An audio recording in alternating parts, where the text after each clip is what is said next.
Hey YouTube, been busy all day today working. My dad is a workaholic. This man will take you in the middle of the field and dig yam all day. I don't know if any of y'all farm, but that's what my day consisted of today, just digging yam and selling it. That's what I did today. Seriously, all day today. Um, till about like God knows what time. We didn't get in so late after he went and checked on a friend who passed away. So I'm sitting up here, I'm tired. I haven't even been able to read. And God has been dealing with me with a lot of situations. Listen here, for all the people, stop asking people questions and pressuring them to expedite things. Let people move on their own time because that sometimes creates undue pressure with everything that's going on in the day. So please, if you know me and you know how my schedule goes, I don't get to do what I want to do when I want to do it. I was up this morning around about 6 o'clock. I actually woke up at 5, but I took the hour nap because I thought it was necessary. I think it was an hour and 30 minutes too. I'm not sure, but I needed it. So I took a little bit of extra time and stuff like that, and I've been out since like early this morning because I had to go talk to somebody about getting hired for a job and everything. And I'm tired. Not to add the other stress that's added on to being tired, because I'm still dealing with COVID and so many other different things. I am dealing with mental distress, stressed out, because of financial situations. Not, you know, it's easy to say that everything is okay, but not really being able to provide the way you want to. It creates a stress that is overwhelming, So I'm still praying about that, just finding secure employment, and then I'm still dealing with weakness and fatigue, sometimes daily. Sometimes every blue moon, I'm not sure when it's gonna come. I just know I be feeling like I'm about to pass out sometimes, and people don't understand that I go through because they're used to me wearing a super cape and being superwoman, and I'm not super at all. I'm just trying to get through the day. So that's one thing that's going on with me. The other thing is I'm trying to pray more.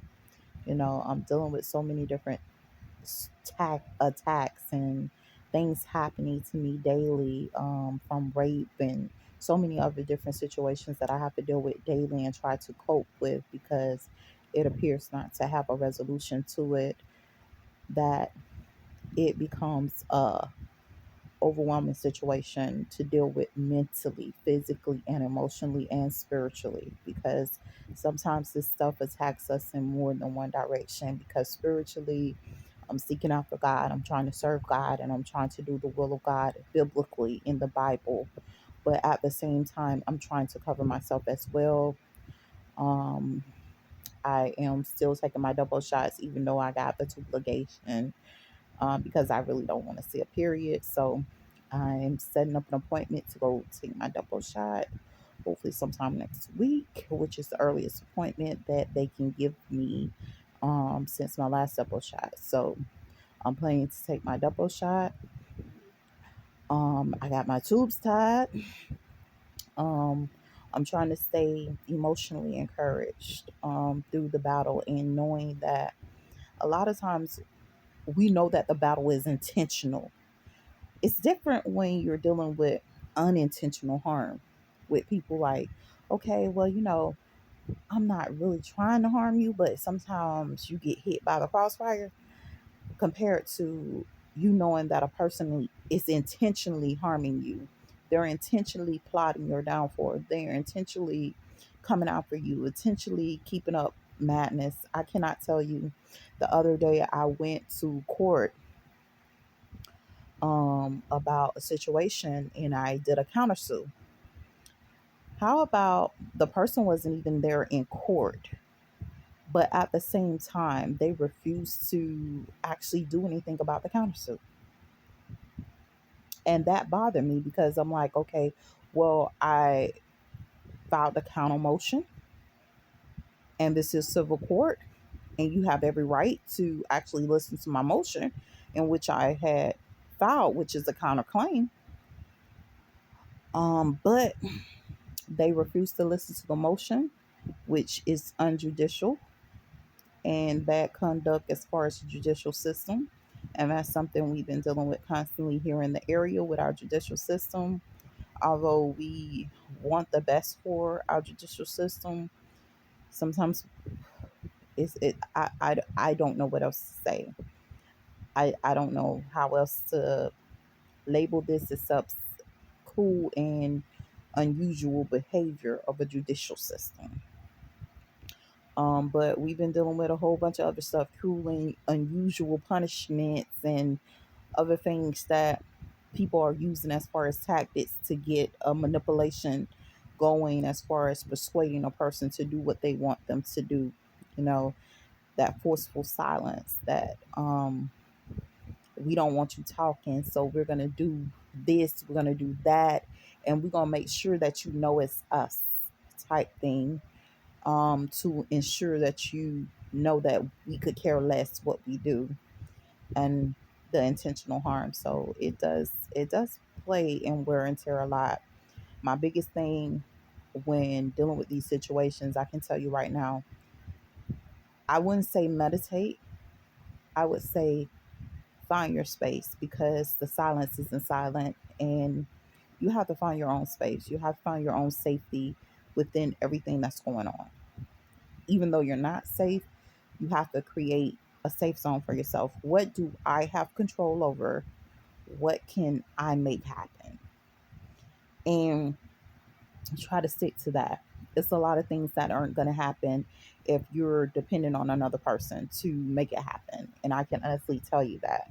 Um, for me, one of my dependencies have been trying to work, you know, and stuff like that, just finding steady employment. You know, I have medical issues that have to be addressed, and sometimes I can't even get to see a doctor because the network that they use to attack me is one of the pillars here in the community that's supposed to assist with self sufficiency. So I had to cut that off, and kind of focus on trying to gain other opportunities, access to other things that could possibly assist and benefit me in life and stuff like that. And I couldn't even understand the attack. That's the hurtful part about it.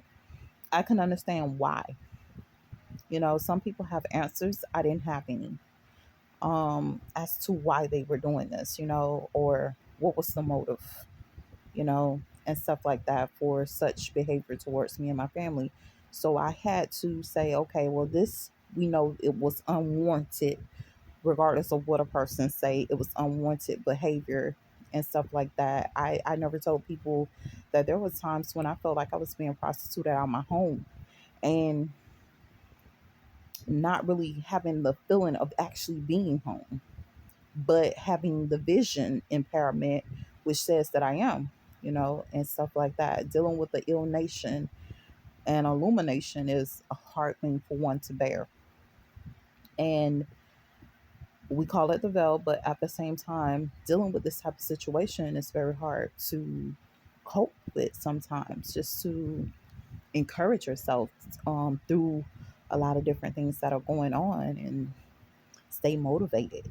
You know, a lot of people don't like to talk about it. It's like, it's easy to say, okay, be Peter.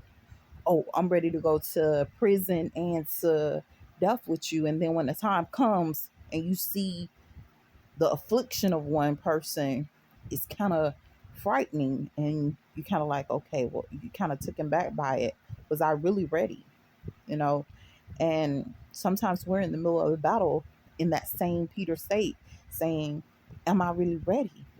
And we're denying things that we are definitely a part of and definitely proud of, because of the simple fact that the affliction and the persecution is sometimes hard to bear, and stuff like that. But learning to deal with certain situations um, that you can deal with will actually help you in those times more than anything else. Um, I was under attack. I didn't know my children had went through so much with me. We always talk about being the perfect parent and stuff like that. And there was those moments where my children was like, "Yeah, mom, you did that," and but there was never those moments where they were like, "Yeah, mom, really, really," until I went through the situation. And honestly, it hurt because I know I was doing the best that I could possibly do and stuff like that. And I have to encourage people. Sometimes when you're doing the best that you can do, other people won't acknowledge it. They can't even see the effort. They can't see the what you're putting into it.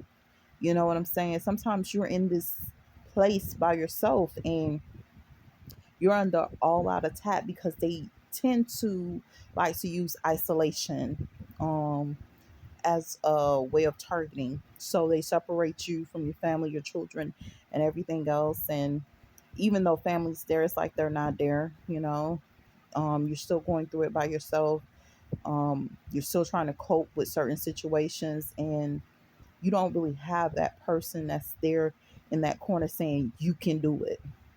And that's what you really need the most. But that's the time when you have to encourage yourself the most. I honestly can say we have cheerleaders, and sometimes our cheerleaders aren't there. We have our fans, and sometimes our fans aren't there we can't hear the hoorays and the hurrahs all the time. We can't hear, good job, standing up.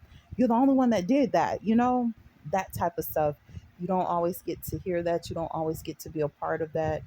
And it becomes tough for you to just like carry on um, that torch in so much turmoil and so much headache and so much drama, and just continue forward, and complete what you have assigned for yourself to do and your mission. So, one of the things I'm going to encourage you guys to do, the first thing I tell everybody, make a plan. I have my daily planner. This is what I'm going to do. This is how many pages I'm going to read and stuff like that. Do I always follow it? No. I am like hold on, wait a minute. One, two. I am a week behind in reading, honestly. And people like calling me, I'm like, look, I am a week behind in reading. Seriously, don't call me. Call somebody else. I'm a week behind. I every day I'm reading like 20 pages as far as word wise I'm supposed to be reading. Not doing it. Honestly, I'm not doing it. Um I'm supposed to be so far ahead on my MPRE, the quizzes and questioning. Not doing it, not cutting it, just hot garbage right now. So don't get down on yourself because you can't always do what you want to do when you want to do it. You're not always proficient like you want to be. But at the same time, try to get as proficient as possible. Another thing I tell people to do too, I am strictly education. I told you I'm a Brown, so I am strictly education. So one of the things I believe in lifelong learning. We are life learners. So at the same time, find something that you want to learn every year and stick to just learning something new. Computers, um, law, medical, whatever makes you happy, stick to it. Mechanic, just learn how to be a mechanic. Learn how to do water treatment. I mean, just learning about electrician work. I mean, the sky's the limit. There is no limitations placed on you except the limitations you put on yourself. And the limitations other will try to place on you. Do not heavy burden yourselves with other people's headaches, other people's drama, other people's thing that they're trying to get going on. Just focus on God and know that God is able. He's more than willing, and He's more than capable of helping us through so many different things. So my words to you guys is to stay encouraged, do what you have to do for yourself, get goal orientated, and just stay focused. Pray every day. That's another thing. I kind of get thrown off on prayer, but I have found myself lately kind of sticking to prayer a lot more than I was before. So I'm not being able to read, I guess, and making me stick to prayer a lot more. Another thing is listen to some ministries on YouTube. YouTube has great ministries. TD Jakes, whoever you can watch, whoever inspire you. Creflo Dollar, if he's inspiring you to actually listen to the ministry, to actually listen to what's going on, because he's going through so much different stuff with a lot of different things happening with him, with the veil and everything that's going on. Just listening to people that are already going through this stuff and getting that awakening process is a great thing for people to do. um, I try to encourage everyone, even my family, to stay motivated, stay doing what you have to do. Another thing, I have so many great people in my life. Um, I have church people, like Sister Jermont, that has motivated me to come to church. She's like, "Look, are you coming to church?" And I'm like, "For you, I want to come to church so bad." And I have been missing Sundays, so not visiting church or whatever the case may be, and I only owe one Sunday right now, so I have to actually make that Sunday up. And then another woman actually invited me to the same church, Sister Lightning, and stuff like that. And I don't know if they know my background, but I grew up ministering, um, testifying, doing so many different things, being a part of so many different things, doing my Easter Sunday speeches and stuff like that right there in that same church that they're motivating me to come to. And I'm thankful for them. I mean, especially Sister Jamont, because she, for some good reason, has been coming across my mind a lot lately. So I'm very thankful for her and what God is preparing to do for her in her life, because I know she has dealt with so many different struggles, and she's such a meek spirit. And she sometimes tends to keep it to herself a lot, but I think that she's a very powerful person that sometimes takes roles that make her look like she's insignificant, but truly she is the greatest of the greatest. And I appreciate her um, actually being in my life just to even speak um, for a few minutes and stuff like that. And the other women that have came by and spoken to me and tried to encourage me and motivate me in the Lord and stuff like that. I am so thankful for them, and the men as well, who take that time out, and stuff like that, because a lot of times they don't know the battles that are faced right there in the church house. I mean, sometimes you walk in the church house and you go straight under attack, and you go straight into attack mode. Um, as soon as you walk through the door, by so many different things that's happening and stuff like that, spiritual warfare, physical warfare, emotional warfare, you start to feel it as soon as you walk into the church house and stuff like that. And a lot of people don't know that this is something that's taking place and stuff like that, and that the church is constantly under attack. I don't care if you're Catholic, I don't care if you're Muslim, I don't care if you're Christian, Buddhist, Hebrew Israelite. I don't care what you are. The church is constantly under attack. We have to constantly be watchful. We have to constantly be prayed up, and we have to actually trust in the Lord. Hopefully, these words have encouraged you. And remember, you're not alone. Let's try not to be like Peter. Let's actually be the rock that we want to be the foundation, you know, because we know we're going to ascend. We know that we're going to become greater. So let's be that great foundation. Let's build ourselves the right way. Let's build ourselves up emotionally, physically, mentally, and everything else. And it wouldn't hurt to learn a little martial arts too. It ain't just good to be in shape, but actually knowing how to defend yourself. So hopefully these words have inspired you guys. This is my testament for today. I'll talk to you guys soon.